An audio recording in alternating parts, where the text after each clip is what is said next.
All right, so I just got finished building about half this piece. So this is a clock, the redesign, right? And so it's got the numbers. It's got bigger holes, I guess. It's got thicker actual marks, so it comes up better. It's there's a lot of improvements, but something that happened is right here where these holes are, like it cracked twice. Like if I was more careful, it wouldn't have cracked, but shuffling it around a couple times, it cracked. So let's take a look at it here. So there it is.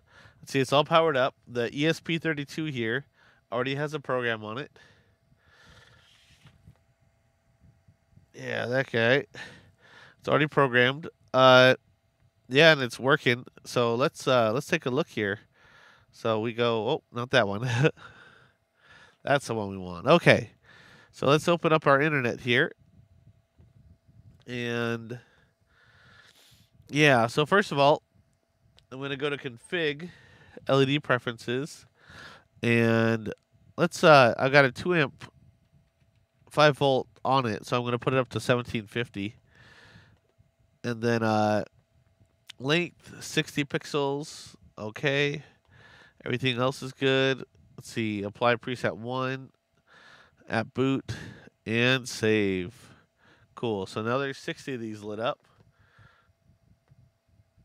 Right? So there's all of them lit up, right? So I'll give you a live view here. So now they're all purple, right? Now they're all green. Now they're all blue. Okay.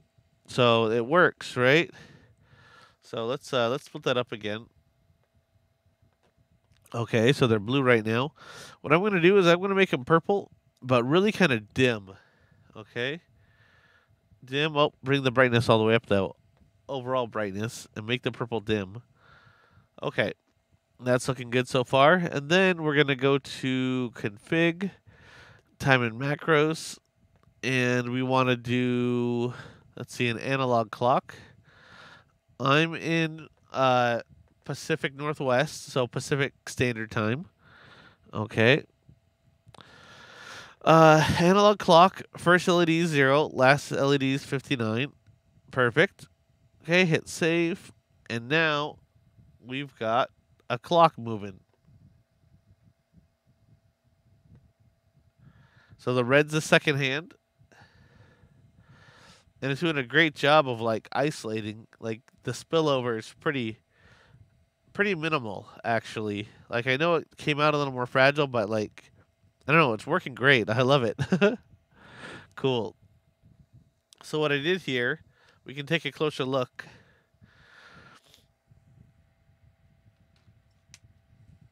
Let's see, let's get that focused.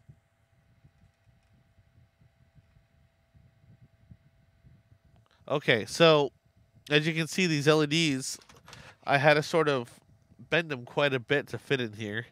It's kind of a pain. I don't like doing it like that, I don't think. And so I've got a whole new design that doesn't make me do that. But I had to accordion them basically before I installed them.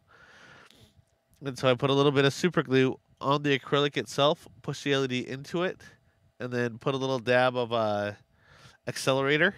And then I did that for all 60 of these. And yeah, I mean it works great. It looks pretty good. I'm pretty happy with the way it turned out. So I screwed it halfway, right? So there's like actually like little nuts here just to give it rigidity because if you look at a oh, there we go. If you look at the front of it here, uh yeah, it's pretty floppy, pretty warped, right? So it doesn't really have much structure. But you start applying or attaching the acrylic to it, and it starts actually becoming solid. So yeah, it really helps to have like it half done at least. And then I'm gonna undo these screws and screw in uh screw in the back end. Anyways, so I learned a lot from here. I also like let me show you this here.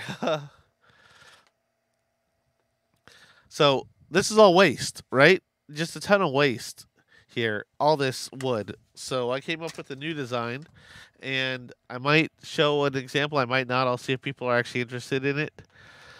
So let's go to my desktop. And yeah, so this is this clock here, which is a redesign. And then after I designed this, I got another idea. Let's go to outer clock. I know, don't save. There we go. Okay, so let's show these parts. So this one, let's hide that. So instead of being in a circle, there's 6 of these segments here, and they're all lined from the outside, and you don't have to crinkle them. They're about the right length to go from here to here without bending the LED strip at all. And then let's see, let's turn that off. There we go. And yeah, so this one, the controller just screws into here, and then there's all these parts that go on. So 6 for the front, 6 for the back. Anyways, so more and more improvements. Here's that little cam again, and there's that second marker going around. Anyways, thanks for watching. If you have any questions about it, let me know. Yeah, good luck with the build.